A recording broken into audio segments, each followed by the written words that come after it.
Hi, everybody. This is your host, Mrs. Pinky, and welcome to a new episode of Mrs. Pinky Thoughts. I'm glad that you could join us today. We have a very special guest with us today. Her name is Nina Blackwelder, and she is from the Coweta, Georgia GOP. How is it going, Nina? Hey, how are you? I'm so happy to be here. Oh, that is so great, and I'm happy to have you. Thanks so much for showing up on the show today, and we should have a good time. Before we begin, I just want to let everybody know to please like and subscribe to Mrs. Pinky Thoughts so we can continue our conscious conservatism program in Georgia and elsewhere. And please, if you can, donate to either my Cash App that's on the top left or my PayPal that's on the top right. Nina, can you tell us a little bit about yourself and let everybody know who you are and what it is that you do for the Republican Party? Sure. Well, I am the chairman of the Coweta Fayette Young Republicans. I founded the chapter 2 years ago. In addition to that, I'm the second vice chair of the Coweta County Party uh, board. So that's kind of exciting. So I get to wear two hats, and then I have the really fun job of being the teen advisor to the Coweta Fayette Teen Republicans. So that's our 14 through 18-year-olds. So I'm fully entrenched in all levels of GOP interface. That's great. And isn't it true that you help with the Libertarians a little bit? Like you were telling me you bridged the gap between the Libertarians in Georgia and the GOP? Yeah, so I have a really fun position. I have a lot of friends that have migrated over to the Libertarian Party, and a lot of times have very similar common ground on a number of issues. So I get to spend some time working across kind of third party across the aisle with some of the libertarians here in Georgia. So that's really exciting, and I really appreciate having that opportunity to get to interface with them and really find out what's going on and what their thoughts are and how we can work together to do what's great for everyone. That is awesome. Tell us how you got involved in the politics in this state and how did you get to where you are today? How did that Sure. come about? Yeah, so I was one of the people that became maybe conservative curious around the Ron Paul era. But at the time, I was living in Florida. I was just living life. I was going to school. I was raising my kids. I just really wasn't fully engaged. And then when I moved to Georgia about 6 years ago, something clicked. I was like, you know what? I've got to get involved in the process. And it actually started for me with school board.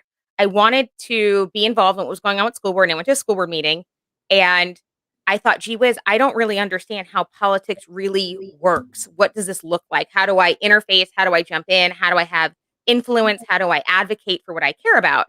And then from there, I did like a lot of people do. I hopped online, I did some Googling, and I was like, oh, okay, there's a Republican Party here. Their ideology aligns with mine. I'm small government. Their platforms say they're small government. Here we are. And I tell you, I hit the ground running and I got involved on campaigns. I ran for office in 2019 unsuccessfully for state house, but that opened up a whole new set of doors. I had the opportunity to work under the Gold Dome as a district director for House District 71. And that's the story. And here I am. Great. So tell the viewers and people who are listening on the replay about your campaign and that you tried to run for office and how that went and how working in the party has gone for you. Yeah, so that was really exciting. I didn't intend to run for office at that time. There was a special election for my House District 71, which is Coweta and a little bit of Fayette County. And it was going to be a jungle election, which meant that anybody who wanted to declare could declare. And there was a number of Republicans that jumped in. There was a Democrat that jumped in. And there was just, I really got to see the facets of what politicking really means. And I had a really unsuccessful campaign, and that's okay. So I ran this race, and I ran it all the way through, and I thought I ran it in a kind of from a constitutional conservative position. But I didn't really understand that a lot of the buzz terms that people tend to use or party people tend to use don't really resonate with lay voters. And that messaging didn't mean anybody to the person who was just trying to feed their family and go to work. They didn't understand what exactly I was talking about or how that related to them at their local level. So I got a really great boot camp education on what it means to talk to people. I knocked a lot of doors. I made a lot of phone calls. I had a really hands-on campaign. And then after I lost, the person who won, who's now sitting Representative Singleton, called me up and we had lunch and he said, hey, let's work together because there were some great ideas that you put forward. Let's do that. Let's try to implement some of those things. And then I started the very next day as his district director. I worked one legislative session with him, and then I moved on to some other things, but we're still great friends. So the idea of being able to maintain relationships while having an opponent in a race is important. Just because someone is your rival doesn't make them your enemy. And that's something that I think we need a little bit more of in all politics and in all community. Wow, that's great. And so, as you went about working with him and creating allies, what did you learn about fostering those relationships and getting to know the different candidates and different ideas as far as Georgia Republican Sure. working together and working relationships? So relationships matter 100% of the time. Even if you don't agree, you really should try to not burn bridges over ideology if you can avoid it. You'll be surprised how often people wind up in the same room together or situations reset and change where suddenly someone was opposite side of the table. Now you're on the same side. So I really learned that you can have a difference of opinions and it doesn't make someone disloyal to the party or disloyal to the ideologies because they have a different methodology of getting to the same end place. So I got to build some incredible relationships and network with people and really was able to punch above my weight and find out the real nitty gritty and get involved in some other campaigns and get into some other inner circle rooms and really get a handle on what's going on. So I am forever appreciative of that opportunity. That's great. So could you expound more on what you mean when you say those certain rooms and tables, like who campaign you worked on, or what did you learn, or what changed about your thoughts about Georgia itself or the Red Party here? Can you let us know a little bit more about some of those backdoor room things that goes on here? Sure. So immediately working under the Gold Dome gives you what I'll call peripheral access to people you wouldn't normally see. And now suddenly you're familiar. So now when you pass maybe the lieutenant governor, the secretary of state, or the speaker, or some of these other folks, they see you somewhere else like a county barbecue, or they see it at another event or a press conference, and it's already a warm relationship, right? Because suddenly you're friendly. So you then have the opportunity to put up ideas or thoughts that you wouldn't have normally had access to. As far as campaigns, I went on to work Trump Victory. So I was involved heavily with the Trump Victory campaign, which also put me in contact with Senator Loeffler and Senator Perdue. So those were great opportunities. And then other senators come to visit in campaigns. So I got to catch up with Jim Jordan, Marco Rubio, and some of the other people that run in those circles, just to kind of have a plug-in and to see how the difference between the personality in front of the camera and the personality in the room getting the work done. And very much so that governing is significantly different than campaigning, right? So, and what it actually takes to get along, to move the ship in the right direction. And do you think that any of those losses and any of those, or the big loss with the presidential election and the runoff, do you think that that changed the way that the Georgia Republican Party is going to respond in the future? Or do you think that they're doubling down on what they think they still do good? How does that help?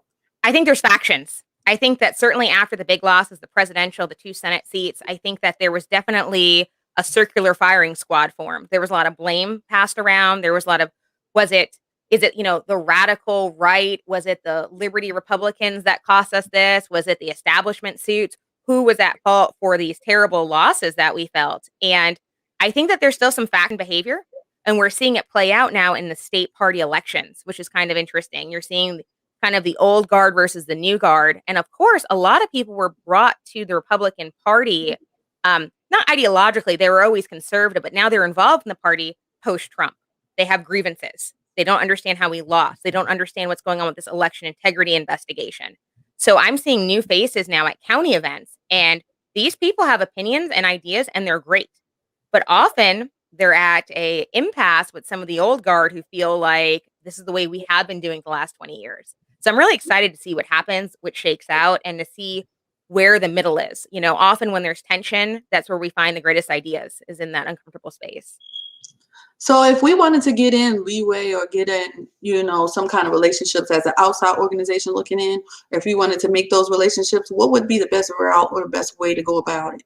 So if you want to jump into Georgia conservative politics, the very first thing you can do is find out where your county party meets and jump in with them. They are going to be if you want to be involved in being a delegate at the state convention or a district convention, or you want to have a real say in resolutions or platforms, that process starts at the county level.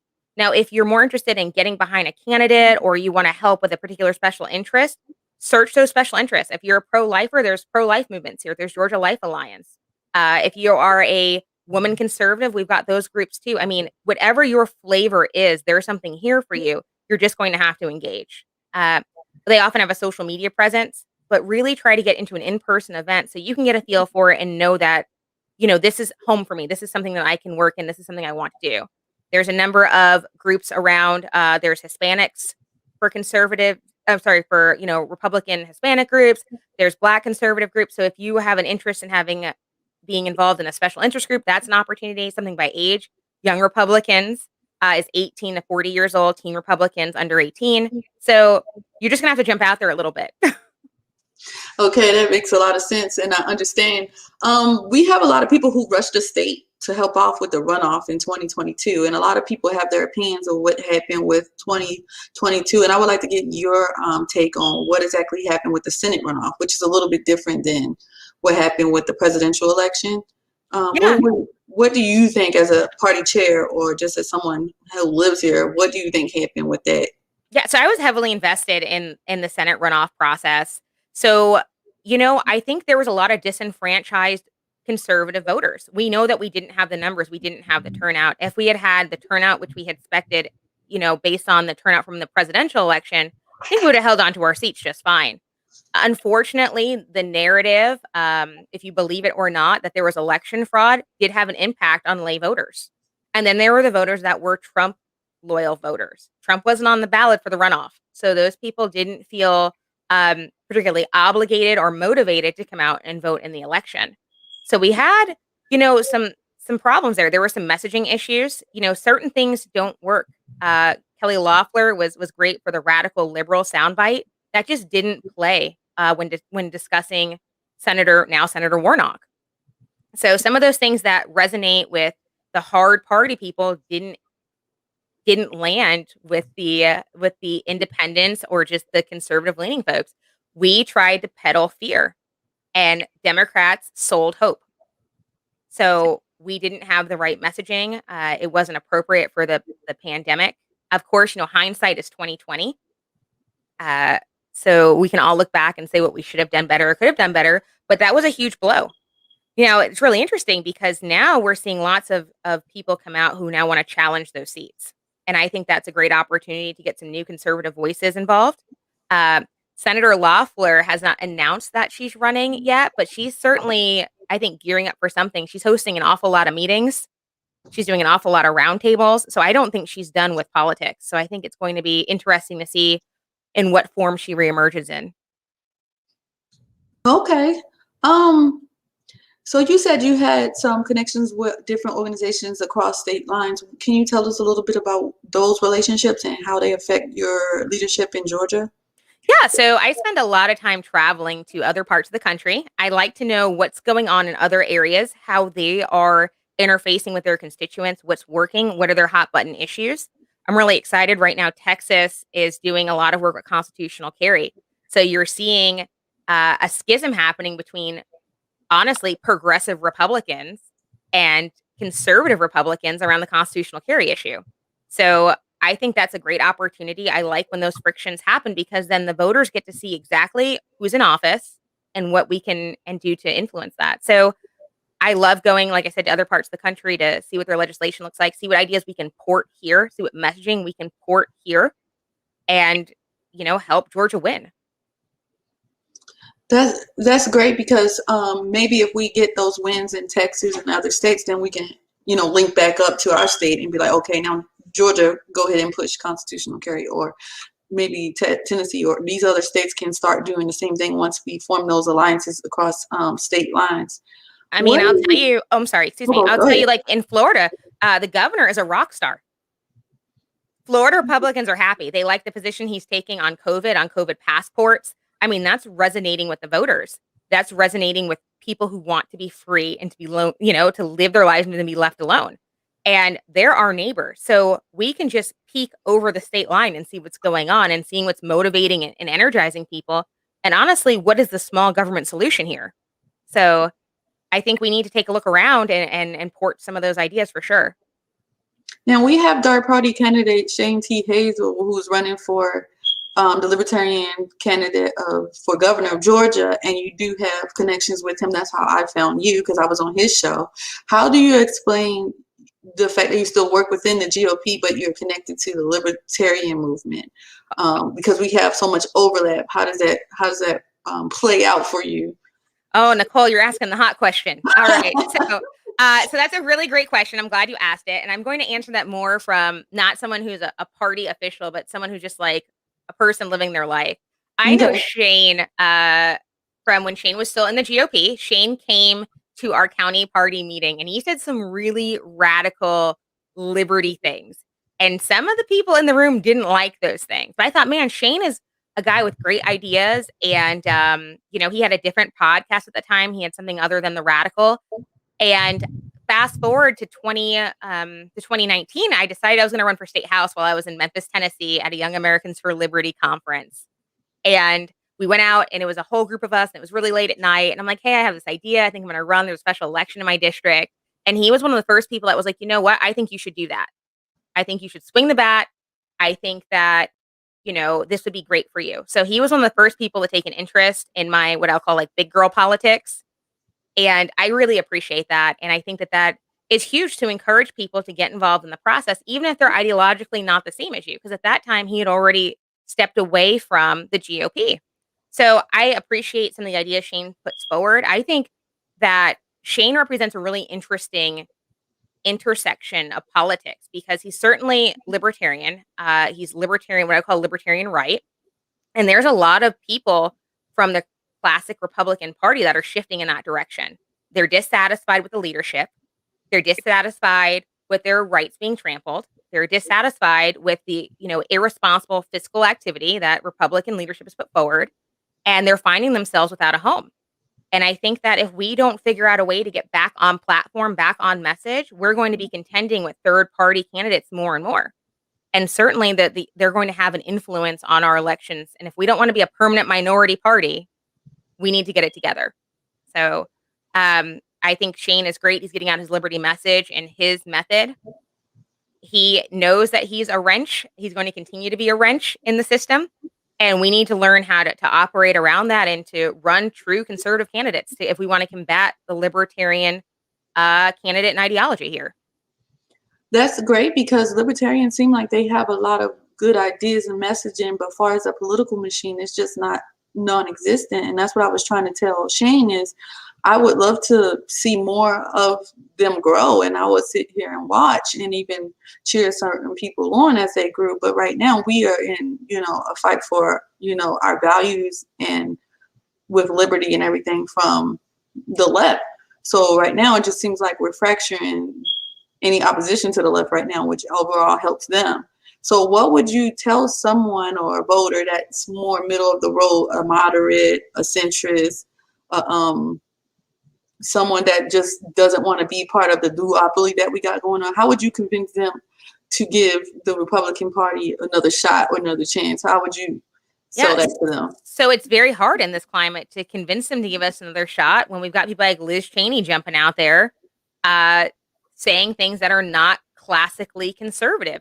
And it's really hard to bring people back home. It's a hard sell. I find myself often in the gap as well. What's happening here. I do think this country is designed for a two-party system. I think that's unfair. I think that's broken, but I think that's the reality. So I think if you want to have an impact today, you're going to need to be in one of, either a Democrat or a Republican operative, or voter in one of those two spaces. Now, that's not to say in the future, the two parties won't be the Libertarians and the Democrats if we're not careful. I mean, that is a reality that we all need to come to terms with. And we need to decide if libertarian voters count to us or not, because we like to play both. And I say we, I don't mean lay people in their home. I mean, party folks, talking heads like to act like the libertarian vote doesn't matter. It's very small. It doesn't matter. Well, it does matter. Either they wreck elections for us and they matter or they don't matter, but it can't be both. You've got to pick one. So, that's hard. I don't have a great answer for people that have moved to the Libertarian Party because they feel disenfranchised and they feel like they don't have an influence and they just want government out of their life. For me, the reason that I'm still a small C, I'm still certainly in the conservative camp is one, I want to have influence. And I think that happens more in the Republican Party. But more importantly, there's a quiet part of the libertarian movement that we don't really discuss. And if we take government out of the equation, a lot of people are going to fall through the cracks. And I'm not ready to write certain groups of people off. I'm not ready to write off people that would otherwise just be indigent, or, or children, right? Children often suffer from bad decisions of adults. And if we're looking at a system where there's just not a government intervention, or we don't have the same social programs, we're now punishing children. And I can't cross that bridge. So I guess that makes me a little bit of a statist. And that's okay. I can live with that today. School lunch programs don't really bother me. There's plenty of other things that we can trim the fat on before we come for those programs. And I feel often like a national LP likes to attack those issues, or they kind of just like to go for the small fringe things that I think aren't really the big tally issues. So yeah, some people tangent. Sorry about that. Yeah, it's fine. I understand. It's a lot. Politics is complicated and complex. Like, we waited for the Libertarian Party's answer on the vaccine passports, and they should have been the first ones out there saying no, no, no, no. And then it was kind of hesitant, and people were like, "What is the LP Party doing?" And so, yeah, we get. Sometimes, some of us have kids and some of us have, people struggling. So then we get into these different, like, where should government start? Where should government stop? And then libertarians say government shouldn't be involved in anything. And then that's when we get these battles. But I like these battles because that way we can know where people are thinking. We can see if there's a small government solution and try to work through them. And this question segues into my next question, which is being a minority conservative. And that's one of the big things that all of us who happen to not be non-white and lean right, we always get asked this no matter where we are or where we show up. So I wanted to get your answer on minority outreach and how is it lacking? Could it be better? What do you take about the national mainstream attempts at it? What is your take on that? I mean, so I think that conservatives, people of color who are in the conservative movement, I think we're held to a different standard. I think there's a stronger litmus test for us. I know when I show up somewhere and I say, oh, I'm conservative or this or that, either it's a novelty or I've got to like really explain it and really sell it. I've got to be the most conservative there ever was. And I wish we can move away from that, because if we're going to be the big tent party and the party of individuals, we can't do that to people. There's a huge meet people where they are issue too, I think, just in Republican and conservative politics. I think that often we don't want to do the outreach because we feel like we've already written off a group. They don't vote like us, or they don't think like us, or they're going to reject us before we've even tried. I do think President Trump made incredible inroads. I think he did fantastic, meeting Black Americans where they were. He had, Black Voices for Trump, which was a very powerful movement. He, did a number of policies that were important to minority communities. He funded historically Black colleges and universities into perpetuity. I mean, he just did some great things. So I think we're moving in the right direction as a party, but I think we're not quite there yet. And we've got to let go of some of the preconceived notions that are going on that kind of run underlying. And that's not to say that the Democrat Party doesn't have their problems too. I mean, I think that they're worse. They are the party of identity politics. So I think that in politics as a whole, both machines need to work at how we can be more inclusive without watering down our ideology or our principles. So it's a tightrope to walk. Just remember, people in your community, if they don't look like you, it doesn't mean that they don't want the same things. Everybody wants their kids to go to safe schools or have safe school options. Everyone wants to be in a community where there's opportunity and it's safe. These are universal truths for all Americans. So when we drill back on those points, I think, and remind them that raising tides lift all ships, that's the space in which we'll grow and bring more people of different diverse backgrounds into the fold. So what are your thoughts about some people are saying that the reason that Kelly Loeffler and Perdue lost was because of the splitting of the vote between people who felt like that Doug Collins was more the preferred choice. And then we had Linwood coming out telling people not to vote and election fraud noise. And how do you think that affects the ticket going forward, where we have the primary coming out, where we have, like I said, Vernon Jones is out there ready to split the governorship primary between him and Kemp. And how do you think that's affecting voters? Yeah, so primaries are really rough, because what happens is we get, obviously, as you know, that you get two candidates in the same party at each other's throat. And then all that does is disenfranchise voters. They say, gee whiz, I've heard so much dirt about both these people. I don't want to vote for any of them. It creates this voter apathy problem. And that's exactly what Sidney Powell did, when she came out and she was talking about all this fraud. And Lynn Wood, same story. They created voters that had voter apathy, or they felt like the process didn't work and that it was broken and they had distrust in it, and they stay home. So, I think that we've got a real problem on our hands with that, and we're going to have to build it and now show people, because we got to show them better than we can tell them, right? That Yeah. the voting system is safe, it is secure, or know that it's not, and we're working towards a way to fix it, a meaningful solution to it. But I think the public trust is broken around voting. So, I mean, you've got Secretary of State's office saying that there was no issue. You've got independent counties saying, yes, there was an issue. So elections in Georgia are run by individual counties. So if you don't like the way an election works where you live, or you feel like the lines are too long, or you feel like there's dysfunctionality there, you need to talk to your county election board, because that's who runs the elections where you live. So I mean, Nicole, I don't know what's going to happen with some of these things, but I'll tell you, Vernon Jones and the Kemp situation is really interesting, because a lot of the people that are circling the Vernon Jones camp circle the Doug Collins camp. I don't know how much influence Doug Collins has in that. I would never accuse him or make the statement that he's directly involved, but I would not be surprised to find out if there's kind of some get back at Kemp energy for appointing Senator Loeffler, as opposed to originally backing Doug Collins as the appointee. So I think that there's some energy there. If you look at who's promoting Vernon Jones, those are the same people that were heavily promoting Doug Collins early on. So I'm wondering what that means. I don't think Vernon Jones is the answer. I think that he's opportunistic. I would be curious to see if he spent some more time in the party. I'm not saying people can't change, their ideology can't change. I think it's important to grow, but I feel like it's just a little too much, too fast.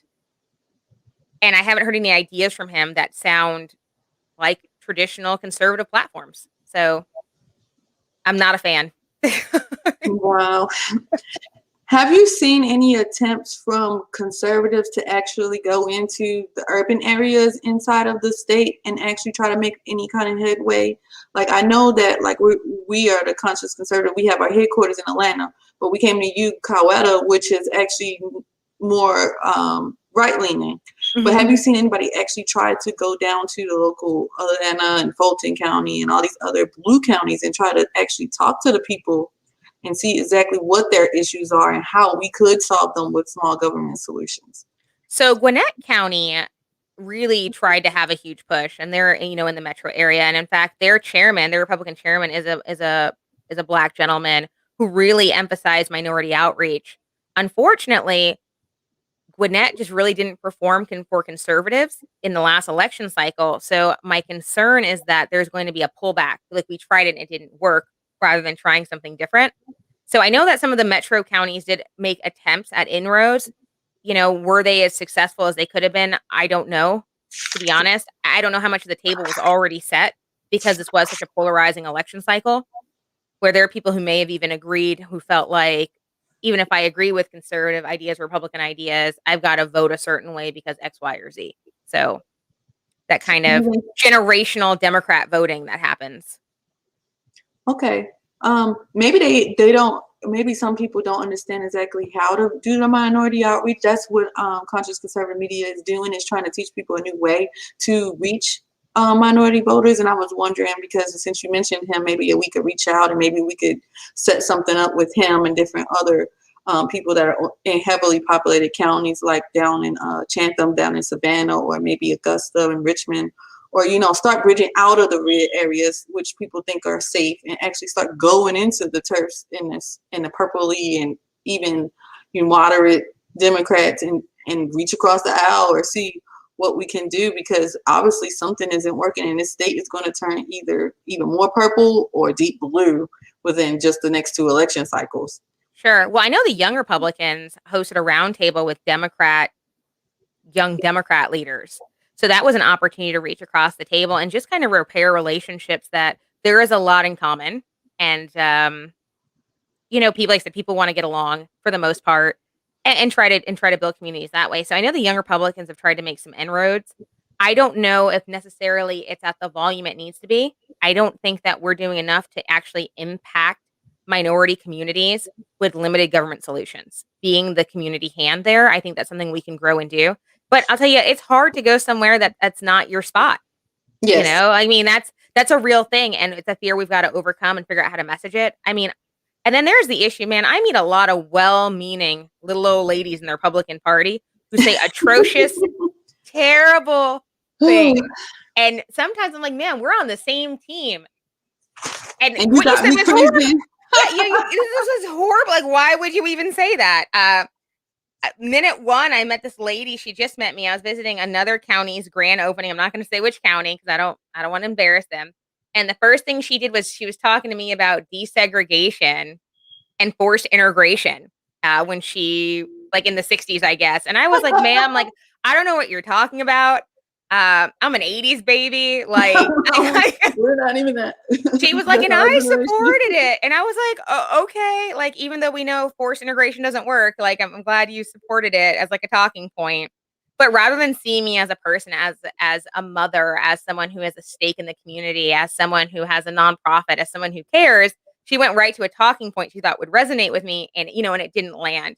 And I wonder how often these kinds of conversations are happening by well-meaning folks who just don't have the messaging, which cue organizations like yours who can come in and help people really polish that message and really focus on the meat parts. As long as we stay out of the fringe conversations, I think we do well. It's when we get into the smaller, nuanced, more fringe conversations is where we find ourselves in trouble.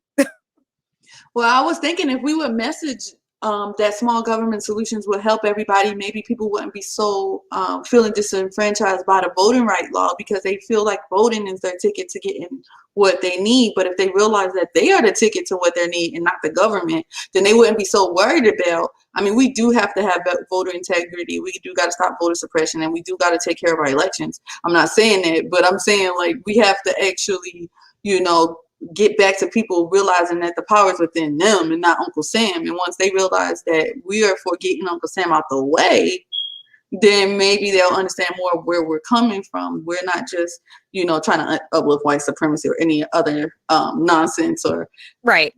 Right. Yeah. And I mean, and that's 100% it, right? Like, I want you to make decisions for you. I want you to decide the best education solution for your child. I want you to have school choice. I want you to have opportunity. I've never in my life been like, oh, thank goodness the government is here to help me. The government has never showed up at a great opportunity and saved me from anything. Any opportunity or any situation I was in that was not a positive place, not where I wanted to be, either it was my family, community, or myself that changed that. Never once was it a government official. Never once was it a government agency who stepped in, who made something better for me. So I think that we have to remind people of that community first solutions is where the real ticket is. And then we're trying to push through social media that the local level is more important, the school boards and everything. And that's why I love your story, because it started from the bottom up. You didn't just come in and swing and try to, be governor or whatever. You try to, work your way up from the school board, and you went that direction. And do you think that is, a better way to go about it than certain personnel to come from one sector and just try to blaze through the party and just come out of nowhere and just, it has worked for certain people, but I think maybe, well-meaning people will get through if they work their way a different way. Yeah, so I agree with you. So I think school board, your city council, county commissioners, these are people that you have one more influence over because the voter universe to get into those positions is much smaller. And two, a lot of those jobs are nonpartisan in a number of counties. So that's a way to get in the door. It's a way to have your ideas heard. It's also a way to just interface. I was so put off by the way a certain school board member spoke to me at this meeting that I was like, oh, I've got to do something. Like, I've got to find out more, know more, interface, because this is not okay. And I'm now grateful on the back end that happened. At the time, I was really upset. I came home. I was feeling some sort of kind of way. I'm like, my kids go to school here. I pay taxes. You're not going to talk to me any sort of kind of which way. And then I found out, I'm like, well, how do I get involved? How do these things? And I found out that the Republican Party was actually trying to run another candidate against this person. And I was like, oh, okay. So there are solutions happening from the bottom up. So definitely get involved. Know who your sheriff is. Your sheriff is the local official that has the opportunity to impact your life the most. They are elected. They usually stay in that position quite some time. And they really set the tone for how much liberty is going to exist or not exist in your community. So that would be someone I would recommend everybody reach out and get to know who that is. In my community, it's Sheriff Lynn Wood. Not to be confused with the attorney that caused all the election confusion. But he's just great. And I see him around town, and I feel confident that my community is going to be like, okay. So absolutely get involved, jump in there. Don't be afraid to ask the questions. Don't be afraid to write the letter, send the email, leave the voicemail. All those are things that you can do to let your voice be known. And it doesn't feel like a lot, but it is. Are you plan on trying to get involved in running again, or what is your own future goals? Are you going to be consulting? What do you want? What I'm just asking, like, what do you want to do? Like, have you given up on it? Like, okay, I ran, I'm going to try something else. Yeah. So people love to ask that question, and I love to panic at that question.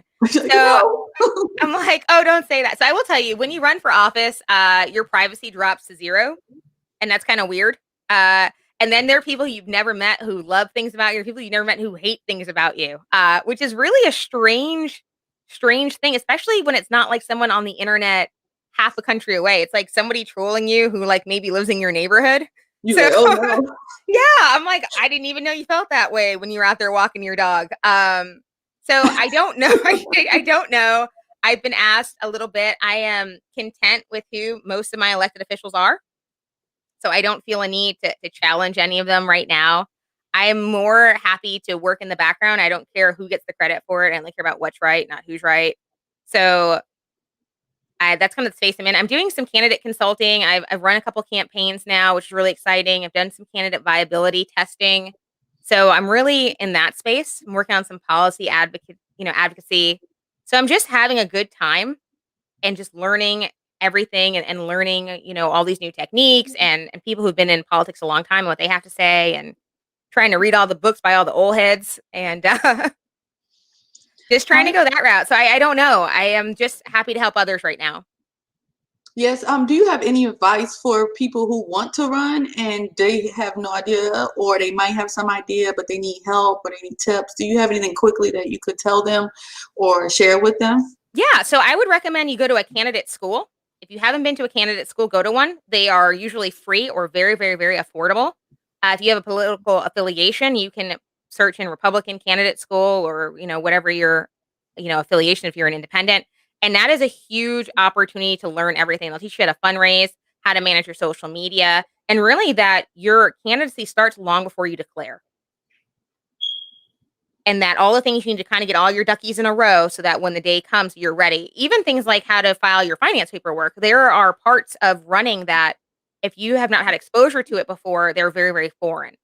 So I would definitely recommend going to a candidate school and then reaching out to your local county party. If you want to run as a Republican, call your county Republican Party. There are people there who have ran before. They know things. They have lists. They have funding. So let someone know, ask for help.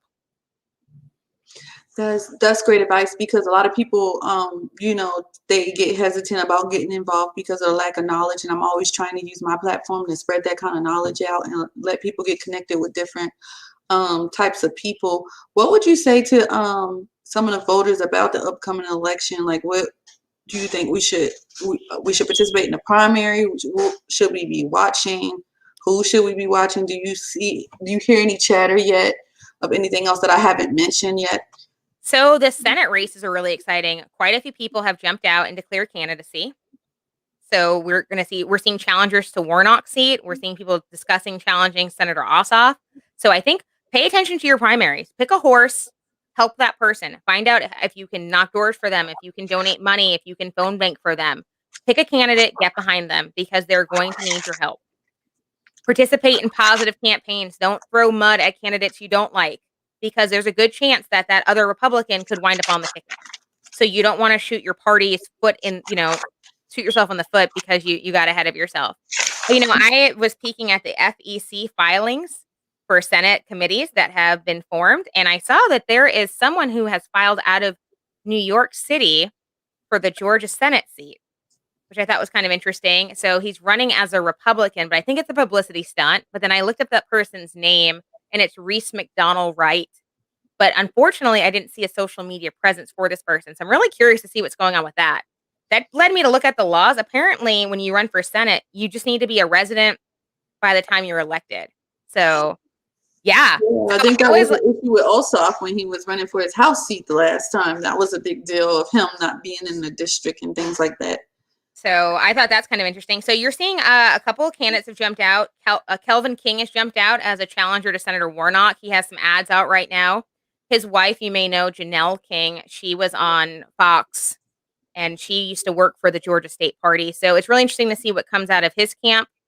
I'd be curious to see what kind of campaign. They haven't put out any real strong platform positions yet. So I would be hesitant to give him like my endorsement at this time. But I think that definitely keep an eye on it, get involved, ask questions, be engaged. You said you work with different people in different states. How did that come about? How did your focus broaden from just Georgia to working with people across in Texas? And I think you were telling me like Vegas and some other places like that.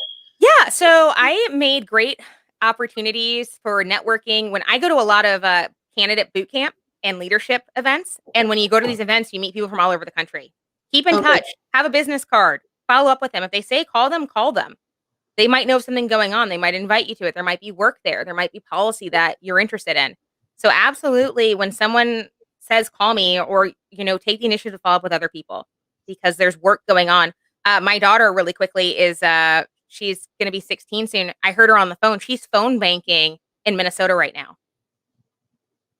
And she's asking constituents to be patched through to their Republican senators, their state senators, to ask them to end the funding and to stop colluding with the governor so they can end the emergency powers. So there's something going on everywhere. So here we are in Georgia, and teens here in Georgia are making phone calls for Minnesota.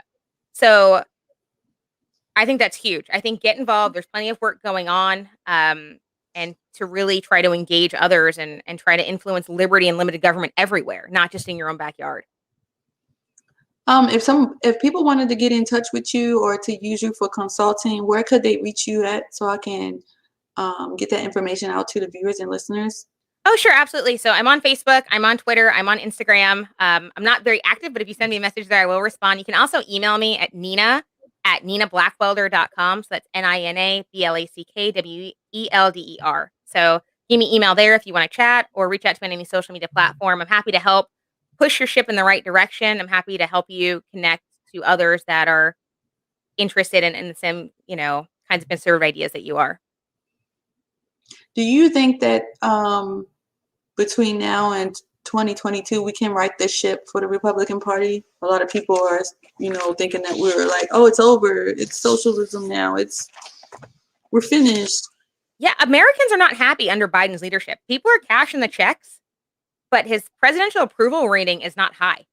It's actually the second lowest in modern presidential history. So plenty of people are dissatisfied, even though they're receiving the payoffs and they're kind of chugging along here. So I think there's an opportunity, but we've got to message it properly. We've got to go back to the basics, and we've got to remember that we are a big tent party, and we've got to stop with some of the infighting and the special interest that happens inside. And we've got to get some of these toxic cancer Republican personalities out of the way.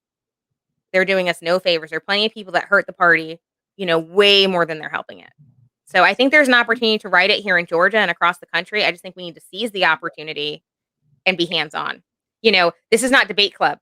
This is real politics. This is real life. And we've got to take off the gloves, and we need to be honest with ourselves and then have ideas. Right now, we're just opposition. I don't like what this person is doing. Like, okay, well, it's opposition for the sake of opposition because you're not proposing a solution. Have some answers to the hard questions. Acknowledge their hard questions. So, you don't have, I hope so. Have a playbook. Yes. And I do think that you should get out there more. You have lots of ideas and things that could help us right the ship. I know you're saying that you're not sure, but I mean, if you think about it, I don't know, ask Shane, maybe he'll push you back out there. And I know it was hard. I can't even imagine. I barely even do the podcast because I was hiding behind all kinds of avatars. I was just MrsPinky on Twitter for a while before putting my real name. I want to change my name real quick right now. So I can't imagine how vulnerable you are as a candidate and putting yourself out there. I know a lot of people say, you should run it, you should run it, you should run it. We're like, no, no, no. So yeah, it's like everybody in your business, in your family's business, in your kids' business. I mean, it's like everything. You got like a barking ticket one time, like a barking dog ticket or like a parking ticket, like whatever happened 10 years ago, people want to talk about it. So you find yourself on the defense, and sometimes your ideas get clouded out by that noise. But I think people who want to run should absolutely run. And if you feel like that's not your gift, that's not your calling, find someone who you think should run and help support them, help fundraise, help them get their message out there, help groom them. I think that's really, really important. So I think there's opportunities for a lot of people, and I'm really, really excited to see what happens here, because I think we're on the verge of something great if we can just rise to the occasion. yes, and some of the events that are coming up that can you re-mention some things? Like you were saying, you guys had a picnic coming up, and then Yeah. Republicans are supposed to be having something coming up. Yeah, so our county is having our first annual GOP Picnic, and it's going to be absolutely lovely. It is coming up on May 23rd. You need to RSVP by May 19th. You can go to tinyurl.com/Coweta. So that's COWETA 2021. And it's $12 for adults, $5 for kids. We have bounce houses, fishing, barbecue. It's just an opportunity to fellowship and know that, you have conservative friends. It's not a heavily political event. It's more just a social event. So that's really exciting. So if you're interested in coming to that, please let me know. I'm on the picnic planning committee, or you can just RSVP and go to that. The big heavy hitting thing is district conventions are coming up all across the state.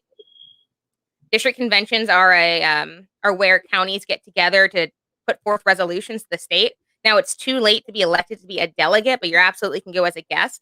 So what you just need to do is reach out to your county GOP, or you can go to georgiagop.org, and it's got the listing there. The big other event that's happening here in Georgia is the Georgia State Convention is coming up at the end of the summer. It's in Jekyll Island.